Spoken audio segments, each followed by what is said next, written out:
আসসালামু আলাইকুম। আমি একটি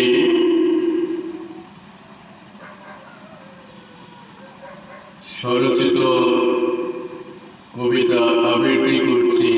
কবিতার নাম ফেথ হাউস।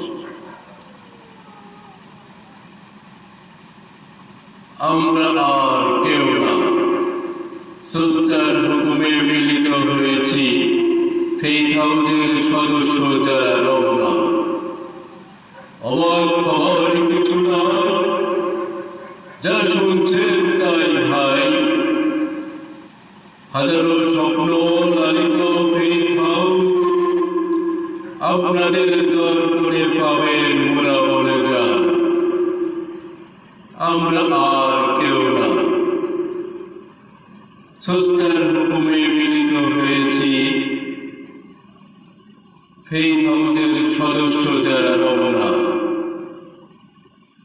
তিল তিল করে গড়ব মোরা ফেথ হাউসকে। দেশ বিদেশে বিখ্যাত হয়ে থাকবে লোকের মুখে মুখে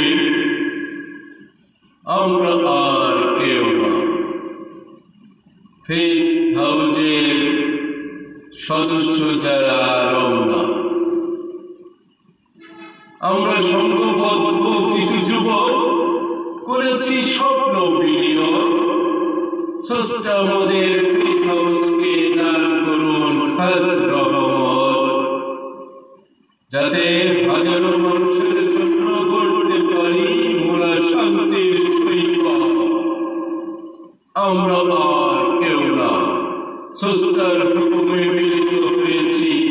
ফেথ হাউসের সদস্য যারা রওনা, বড় বীজ থেকে বড় বৃক্ষের ন্যায় ফেথ হাউস যেন একে একে ছড়িয়ে যায় শান্তির সুবাতাস। এতেই সাধারণ মানুষ খুঁজে পাবে স্বস্তির নিঃশ্বাস। আমরা আর কেউ না, স্রষ্টার হুকুমে মিলিত হয়েছি। ফেথ হাউসের সদস্য যারা রওনা,